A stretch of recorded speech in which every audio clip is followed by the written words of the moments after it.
And they had rappers trying to interview the president. It's like, what are you doing? Yeah, what are you doing? Why do you feel like that's the right person to...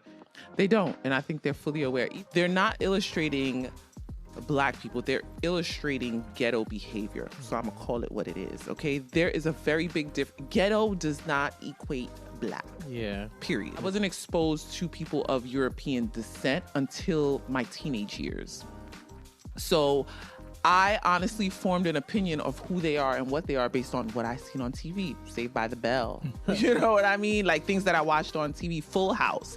Those were the things that I had that allowed me to form an opinion on how they operate and who they are. So I had to then in my adulthood think, well, what opinions are they forming of people who look like me if they themselves probably didn't grow up around people that look like me, and now you're working with someone like me.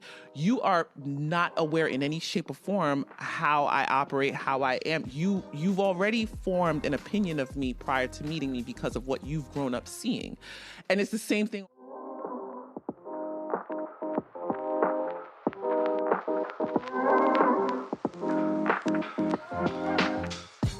Welcome to the NOIRPOISED podcast, where wisdom is power is more than just a motto.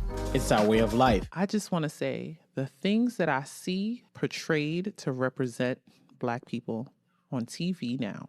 I mean, before too, honestly. I've been noticing this for a while, even in our 20s. And now that I think back into childhood, I think there was some form of it as well. But I do not condone the representations that they are illustrating us as. Yeah. Absolutely not. I am tired of seeing us in one particular light. Mm-hmm. I am tired of being labeled one of those type of people because that's what's on television. I am tired of the music preferences that they choose to act like is our music. Mm-hmm. I am tired of what they are labeling as Black culture sometimes. What's the most annoying or frustrating thing that they try to portray as this is Black culture?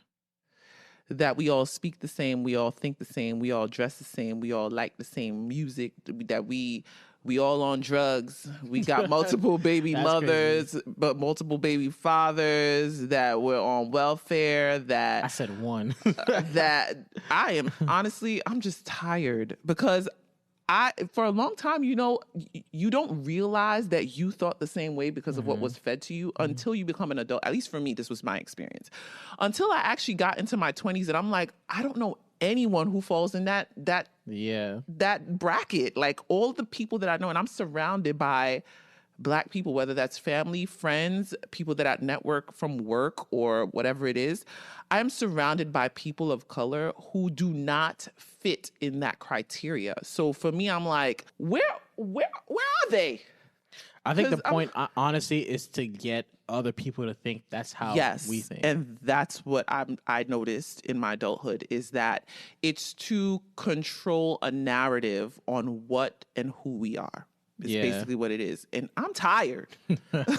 I'm simply tired of it because I don't watch TV like that. But the little that I'll see, I'm like, what do they have this rapper doing or this singer doing? It's just like, we don't do that. I think or why are they dressing like that? Like, we don't all dress that way. Why are they speaking that way? I think it was Malcolm X that said, beware of who they try to put in front of you as your representation. He said, everybody else have a politician, a lawyer, someone professional to represent them in their community. But for some reason, Black people is entertainers. Yeah, it's always like a sports athlete or something, or a rapper, a singer. I'm over it. And it's never someone, in my opinion, that's seasoned enough. Because there's a lot of rappers, like even taking someone like 50 Cent, right? I feel like him now and him then two different hymns. Early 2000s, we're two very different hymns. Although I've always you repeated what I said. What? Two different hymns. Although I think he's always been someone who's been professional. Like even when Get Rich or Die Trying came out, there were these girls who were in the rap video or in the movie, And they said, yeah, we thought they would be all over us, but he was very professional. You know, he would just focus on the movie. So I think he always had that business mindset. But they would choose the 50 Cent from the 2000s to be a spokesperson versus the 50 Cent right now. Like someone who's seasoned and who could actually give some good practical advice. Right. They choose people who appear ghetto. Even if they're not ghetto, but they make them appear ghetto. Like one of the recent presidential elections, I saw that they had people like Cardi B, no offense to her, but Cardi B, and they had rappers trying to interview the president. It's like, what are you doing? Yeah, what are you doing? Why do you feel like that's the right person to? They don't, and I think they're fully aware. Even, and this, I'm trying not to sound judgmental. I'm trying to get out, because growing up in the church, it really, I had to realize this. Just a side note, that I can come off judgmental. You know, like when you're very opinionated, it can come off as if you're judging, right? And I think, for me, with this topic, my problem is they're not illustrating Black people. They're illustrating ghetto behavior. So I'm going to call it what it is, okay? There is a very big difference. Ghetto does not equate Black. Yeah. Period. There's white ghetto, Spanish ghetto, Asian ghetto. And that's the issue, because it's like whenever you see person of color on the forefront in situations like that, they are often ghetto. And when I say ghetto, because everyone comes from different backgrounds, right?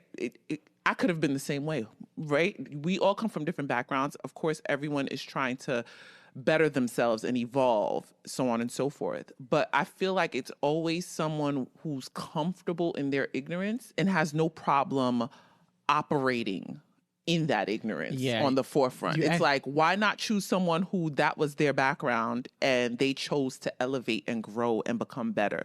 Why choose someone who's currently in it? And it pisses me off. You remind me of an interview I've seen recently where there's a congressperson from Texas, a woman who was talking about some kind of issue she had. She was from the Democratic side. She was frustrated with Republicans. And then she goes and says, I'm from the streets, so we'll cut you. It's like, I think you told me this. It's like, I remember what? this. Like, you're supposed to be like a professional political leader. Right. You're supposed to carry yourself in a way where you can represent Black people in a non-violent way. And I think that's the worst stereotype for me, that Black people are violent. When we're like the most loving. Yeah, like at least from my experience. Women are angry, Black men are violent, they'll attack you. And it's like, no, you're looking at a very small percentage of a percentage, because even literally, even the people who have gotten into fights growing up, like for the most part, they're either not who they were before growing up as kids, because white kids do the same thing, Spanish kids, everybody does the same thing. Yeah, it's called growing, right? Growing up, like but it's childhood. For the most part, I'm willing to say most Black people, if there's some kind of issue in the streets, we don't want to fight. We don't go out looking for fight. We try to defend ourselves, obviously, but we're not violent. And I know people are going to could show the compilation of gang members and street people doing and all that's these my things. thing. And it's like keywords, gang members. You're in the streets. You're not taking your average Black person and saying, look how violent they are. Right. I could get a collage of white people doing the same thing. Look at white people when they win a hockey game or something, like when their team wins, they go out and they riot. They break glasses, they break street signs, they fight, they get drunk. But that behavior is not labeled as, on the same, look at this white behavior. It's for some reason they do that towards Black people. And I think that's the worst stereotype, because then you have people who aren't around us. Yeah. Not even, you have people who aren't around us on a regular basis, and all they have to reference is what they see on the media. And so when they form these opinions of who we are and what we are, it's always going to be based on what they see on TV. They don't have experiences with us. Because I think of, like, for a long time, I didn't understand why people had certain views of us, right? But then I had to, like, put myself in their shoes.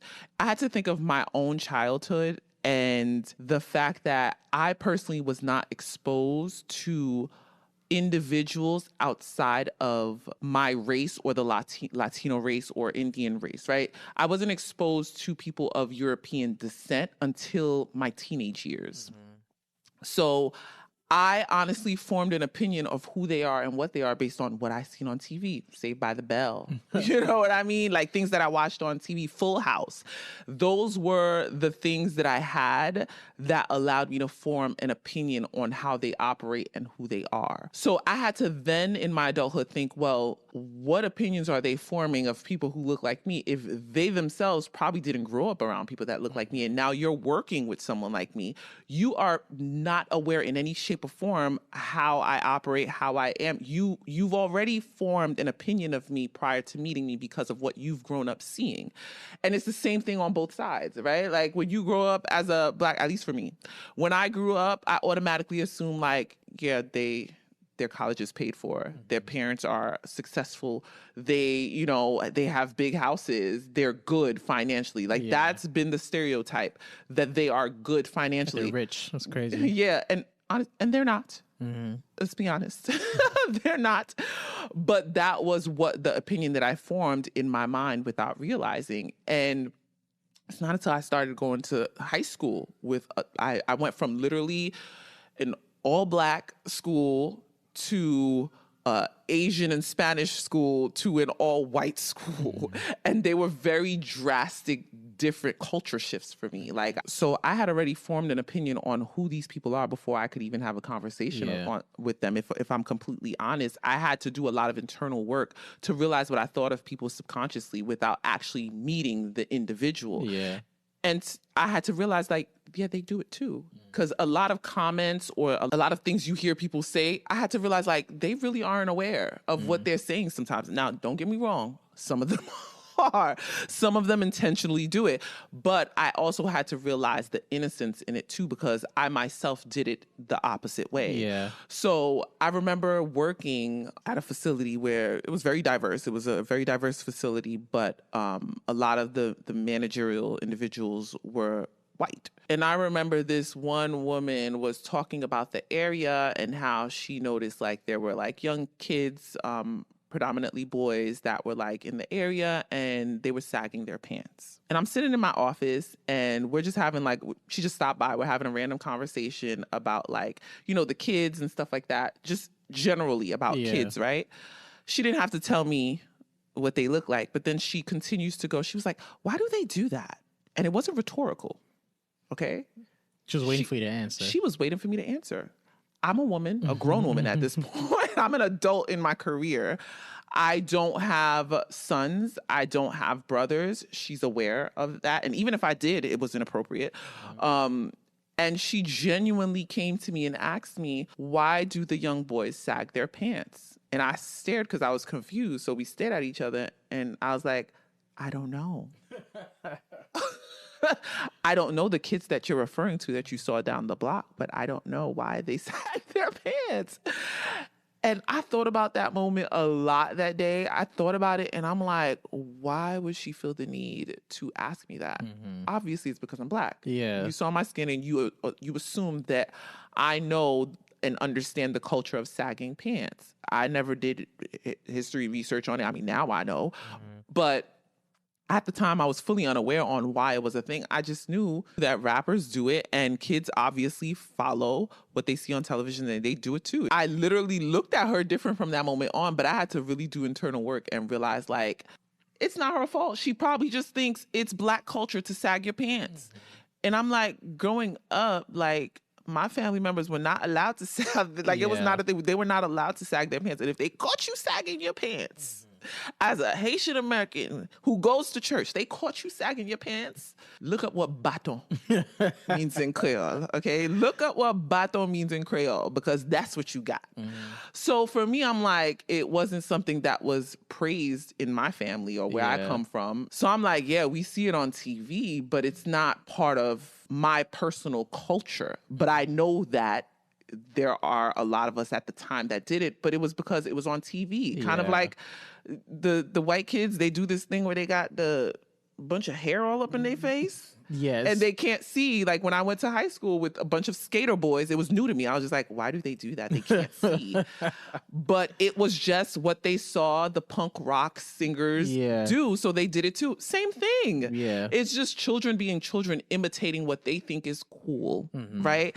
But I had to really think about it and realize like she has no idea what she just asked me. She probably doesn't even know what she asked was inappropriate. She's probably like, maybe inform me. I think sometimes they wait until they get to someone who they can feel comfortable with to ask all the questions. Because I've been asked questions similarly. I have to, like that, and like about hair. Yeah, I've been asked those questions. Can I touch your hair? Yeah. I'm a man, and they've asked me that before. Yeah, many times. Wow. Yeah, many. Even like in my career. They've asked as an adult. Yes, they've asked. A coworker asked you to touch your hair. That's crazy. Yeah, because boundaries. Yeah, definitely. Because obviously, if it was the other way around, they would feel like it's inappropriate. So obviously, that's not okay. Yeah, but, okay. But back to your point, I think they've done a wonderful job. Being sarcastic here, they've done a wonderful job making hip hop seem like it's 100% black culture. Yeah, not even R&B. Yeah, not even soul or not jazz. None of that. It's solely hip hop. Right. And I think growing up, I was always a good kid. So let me not even try to make it seem like I was trying to do something else. I never sagged my pants because I went to church. I knew what that word. I know what that word means. But when people would look at me and have a typical stereotype in their mind, like, oh, don't mess with him because he's black. I went to a Spanish school. I knew I was a very gentle, kind soul. I knew I didn't want to hit anybody.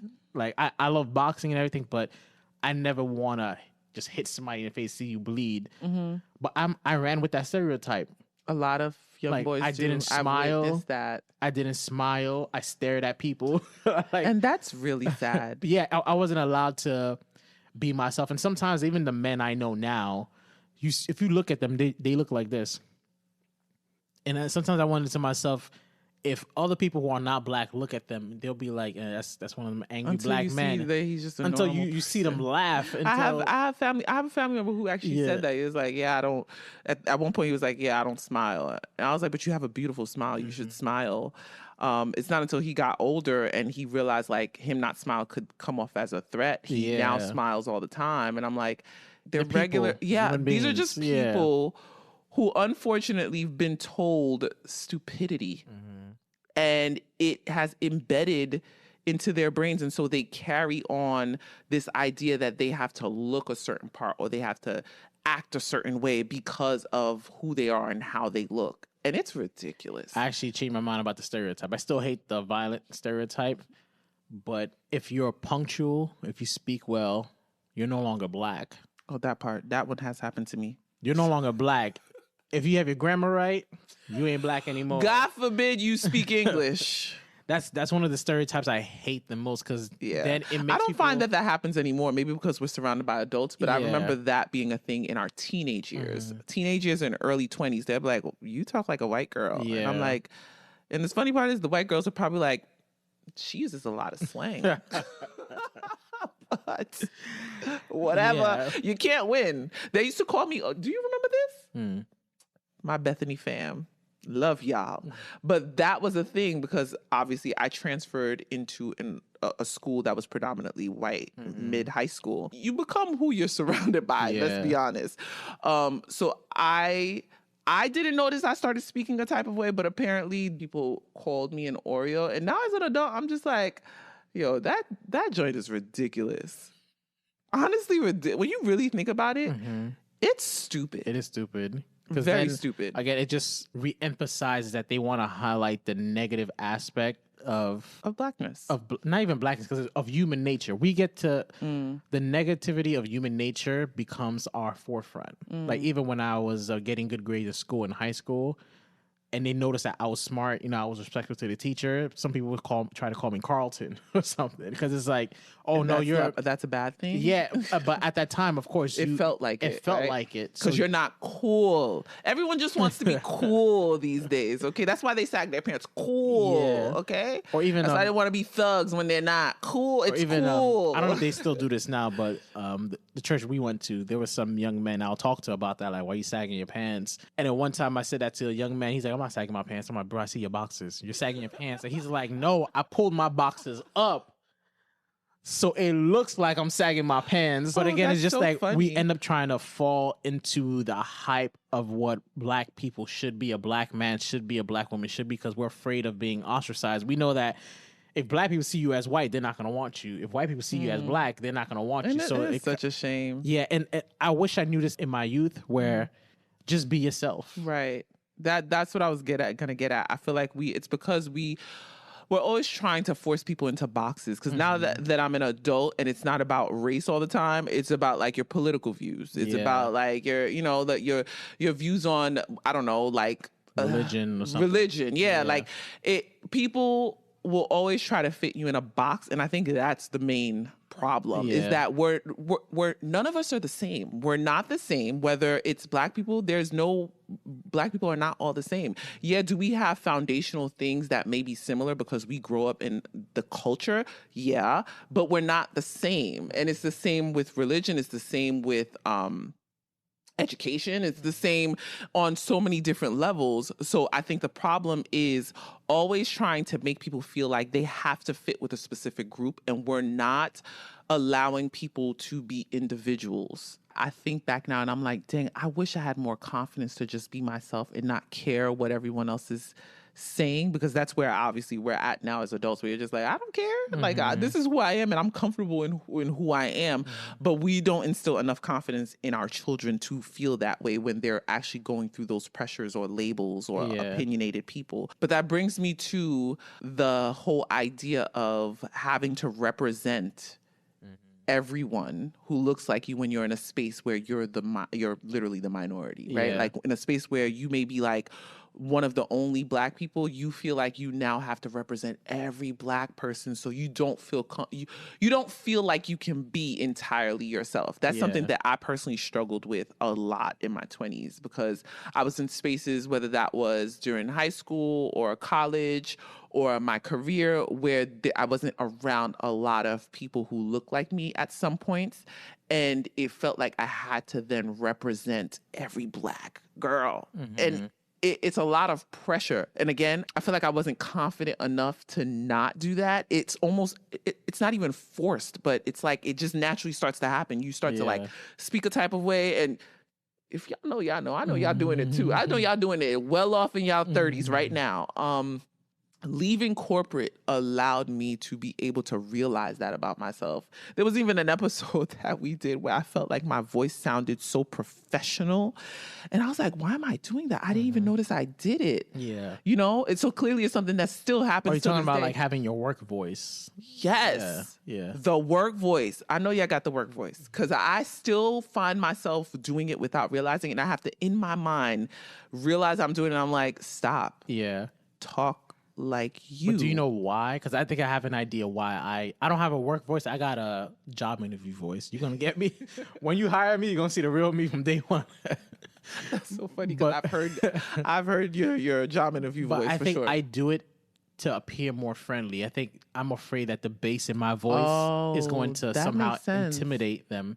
So it's a little bit higher. Keep on doing it. Yeah. No, honestly, because it's not even just the bass only, but the monotone in your voice. I'm very, very monotone. Yes, like there'll be episodes in the beginning where I'm like, Sam, you're just staring at the screen. You don't look like, it looks like I'm forcing you to be on this podcast until you laugh. I'm like, do you want to have this conversation?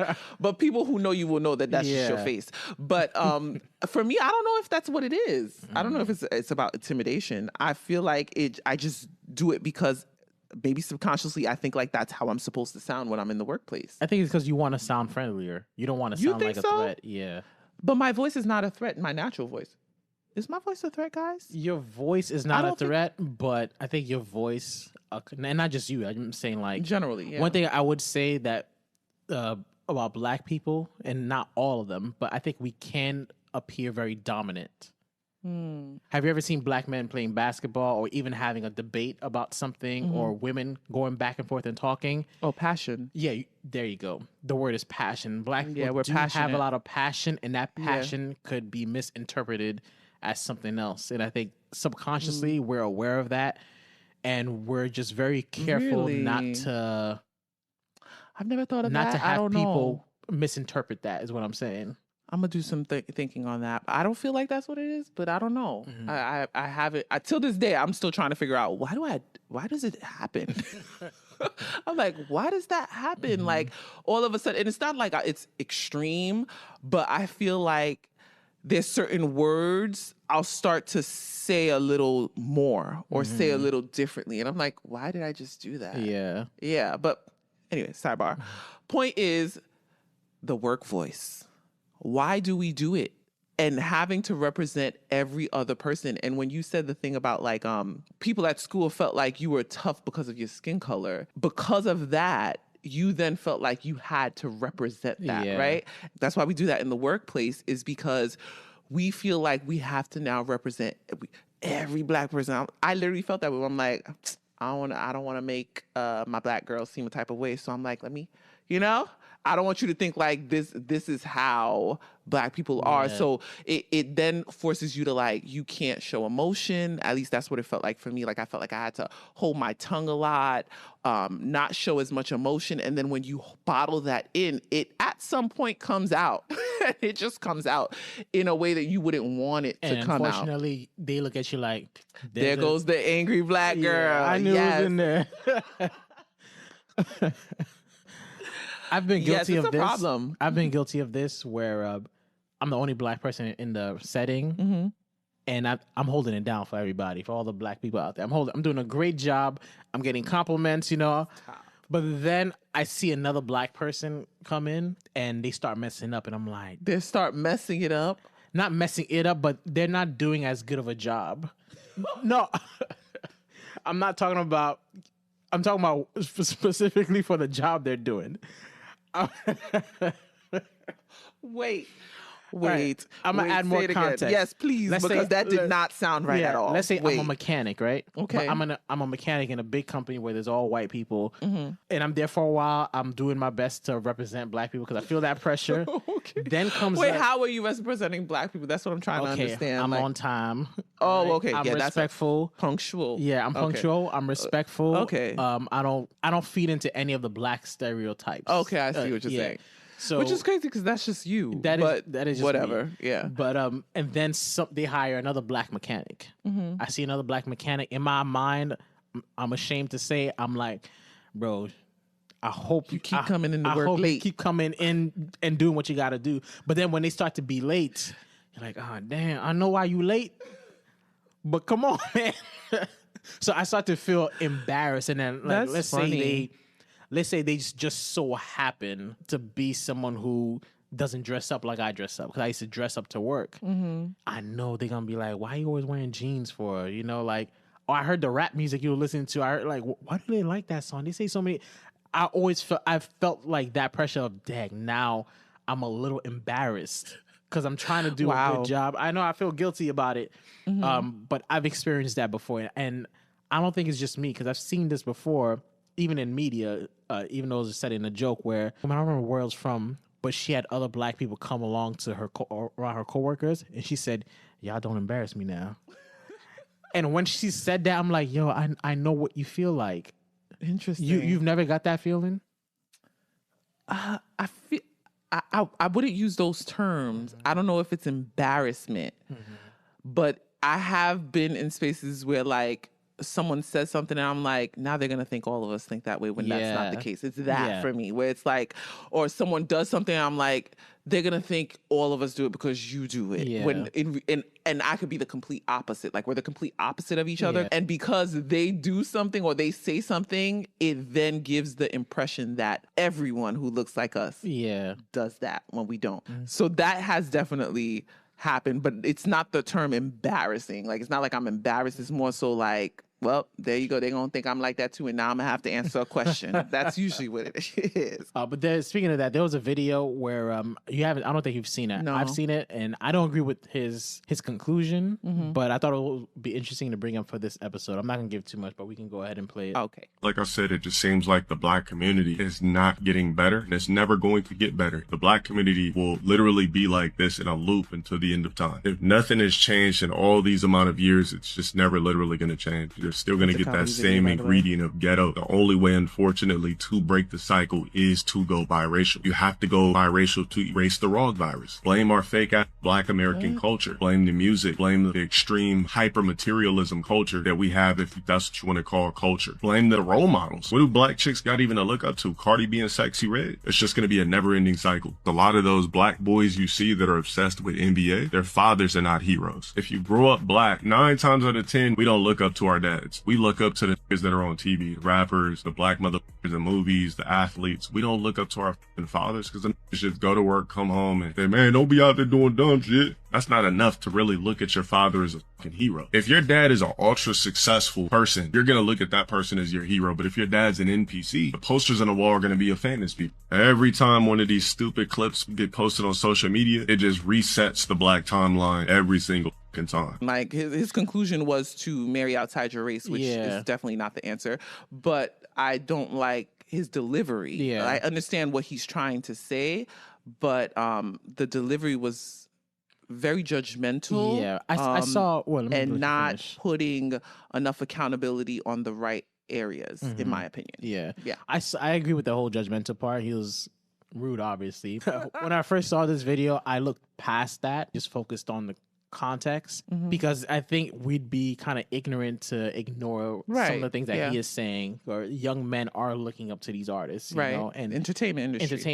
And fortunately for some, you grow up and you realize like, oh, these entertainers, whatever. Yeah. But sometimes people don't grow into that. But the bottom line is, the young men are very heavily influenced by these people, and that's not to say that other races are not influenced by their own artists as well. But it seems like that's the only people we have, or the media is putting out there for us to look at. Yeah, well, I was just gonna say I don't think it's that's the only people we have. I actually think the problem isn't necessarily we're looking into the entertainment industry, because I think you can pull from different areas, right? You can pull from leaders in your church. You can pull from, people who have great work ethic in the entertainment industry. You can pull from fathers and uncles and cousins. Like, you can pull from different areas. You could even pull from a manager or someone that you've worked with. That's very possible to do, and I think people do that. The problem, in my opinion, doesn't even have to do with them idolizing the entertainment industry, but more so the entertainment industry is straight garbage. It's garbage, and it's intentionally garbage to continue in influencing these young men who are then looking up to it. Now, even in situations where I feel like there's a strong man in the household and there is a father figure, the entertainment industry still has an effect on them. I've witnessed it. Okay, let's say it's a situation where the dad goes to work and comes home and he doesn't have the time to actually be present because he's working on providing for his family. Let's say, for example, let's use us, okay? Let's say you are heavily involved in our kids' life the way that you are now, right? And that continues on until their teenage and 20s, right? They have you to kind of like look up to. They have uncles, thankfully, to also look up to, who don't fall into that bracket of what they see on TV. But let's say we're one of the parents that allows them to become addicted to television. Because, like we mentioned in one of the previous episodes, we can do but so much. But if they are being exposed to this kind of behavior and this ideology and this type of music too heavily, it's going to influence them, right? Yeah. I think it's naturally going to happen, because if you're listening to this music over and over and over and over again, even though you have a dad who's being present as much as he can, it's going to impact you one way, shape, or form. And you gave a very good example of that, where you said, like, people labeled you tough and you felt like you had to then put on that facade. And I've heard other men say the same thing, that they experienced that in their teenage years and their early 20s, that they had to continue and put on that facade. It's not about if they had a father in the home or not, or if they had people to actually look up to. I think it's because they were heavily witnessing how the Black man is being portrayed in the industry. And so that, to me, is the main issue, I think. But let me jump in real quickly, because I do agree with what you just said. But I think the difference with people in my situation versus not is, I knew that was a facade. Whereas you have young men who are growing up in these hip hop artists are their idols, are their legends, they adopt that and they believe that that's who they are because that's all they have to look up to. And I think that's where the main issue is. Yeah, but you don't also think that's determined based on their environment as well? Because like for you weren't you always make the same face before you say something like that. I mean, where you grew up, I think it's the hood, but you claim it's not, right? Yeah. Okay, whatever. I don't know about right now. Yes, the hood, but when I was growing up, it wasn't the hood. Sir, I'm sorry to disappoint you. Everyone who didn't come from there knows it's the hood, except the ones that, okay. You believe in the media and the false stereotypes. We could go on and on about that. But point is, I think environment also has to play a part. I think you were very sheltered. So let's say you weren't an individual that was very sheltered and you were in that environment and you hung out with friends on a regular basis. I think it would have had to do that facade can easily start to become something that you adopt because you're around it so much versus you had to do it just when you're at school and then you went home. But let's say you were doing it at school and then you were hanging out with your friends and you had to do it. You were there with them on the weekends, you had to do it. You were in sports and you had to do it.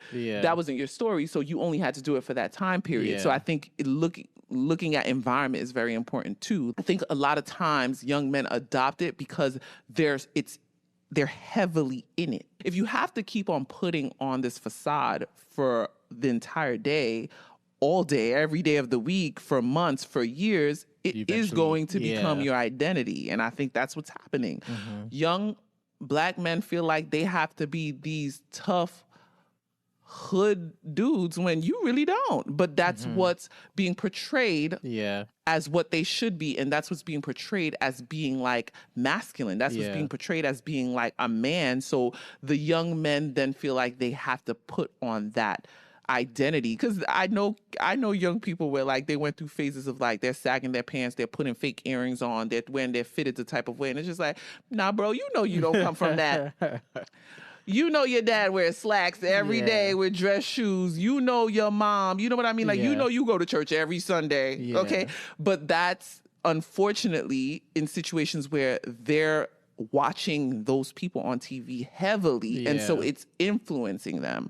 So, I feel like it's not just about having, nonetheless, don't get me wrong, having the father in the home and being present, being active is definitely foundation 101. Like that will definitely change the trajectory of a child. But I think also what they're consuming. Yeah. Like we keep saying like they're following these things. Why are they following it? Because they have access to it. Yeah. I think the problem is the access. So for me, when I think of things like that, I'm like, yeah, being a present dad doesn't just mean like you're being the image you want your child to be, but limit some type of access because they're going to get to it at some point in time. Yeah. So don't let them get to it too early where it's too late for you to make a difference. That's what it is for me. Yeah. And I think not like this guy did it, but one of the solutions would be for men like my age or older or someone's just coming up into their late 20s, early 30s to speak up more,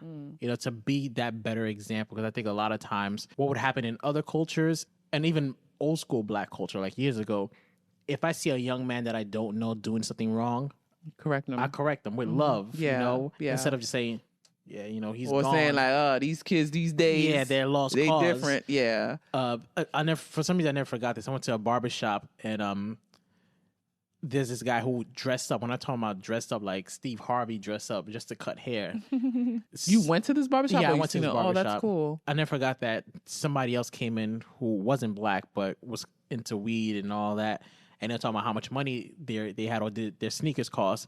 And the owner goes, why don't you buy some shoes with that? Mm-hmm. And the guy responded saying, how am I going to run away from the cops with shoes? Jesus. And I never forgot that reaction because my older brother and I used to go to him. My brother's the one that introduced me to him. Mm-hmm. And it's around high school time. And I remember him giving my brother some solid advice. Mm-hmm. Like, don't follow. And my brother didn't know these guys, but kind of like pointing them out like, these guys, they're never going to get anywhere. Mm-hmm. And I never forgot that. Mm.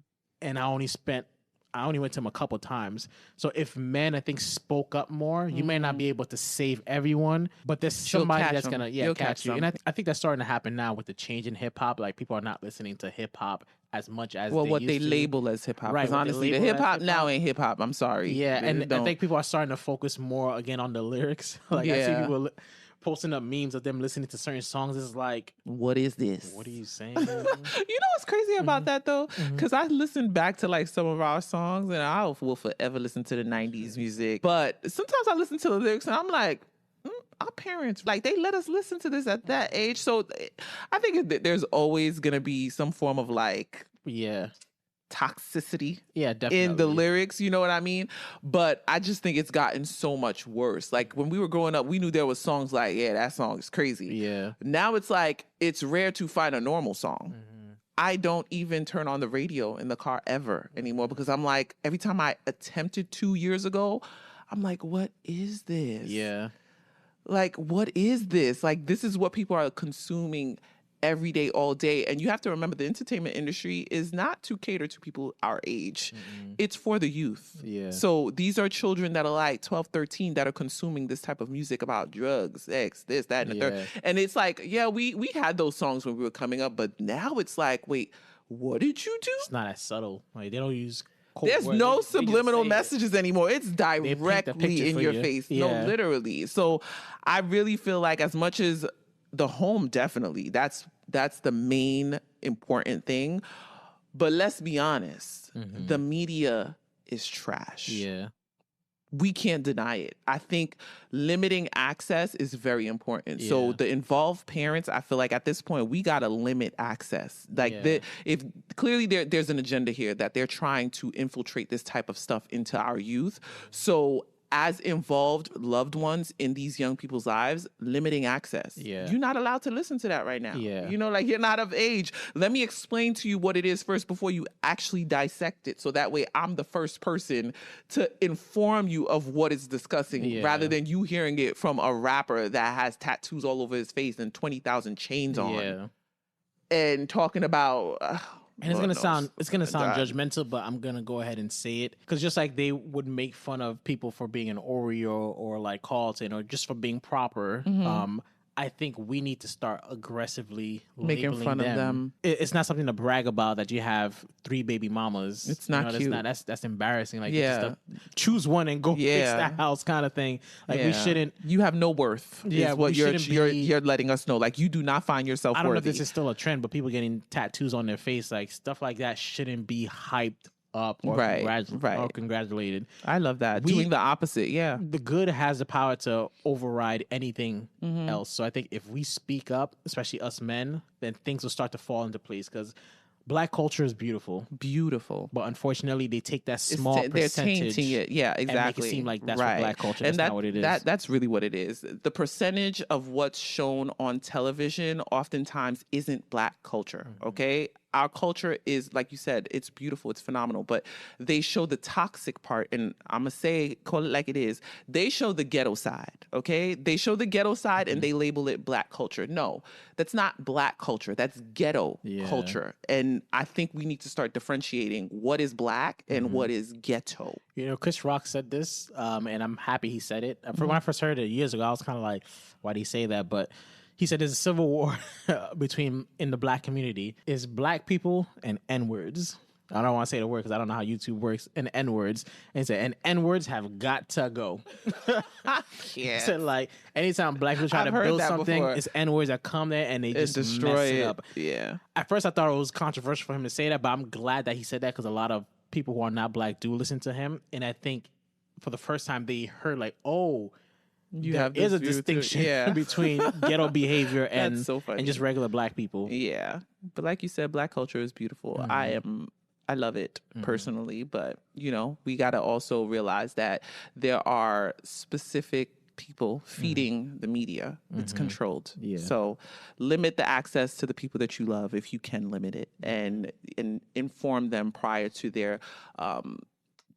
them witnessing Yeah. what's being put out there for them. So that way they're not influenced and they know the truth before being exposed to it. That's the goal for me. Awesome. And we're out. Thank you for spending your time with us. We hope you gained some knowledge today that'll promote poise in your life. We have new episodes uploaded every Thursday right here, same place, same time. Until next time, you can follow us on Instagram at NOIRPOISED Podcast to stay connected. That's NOIRPOISED Podcast. We'd love to hear your feedback. And remember, your wisdom is power.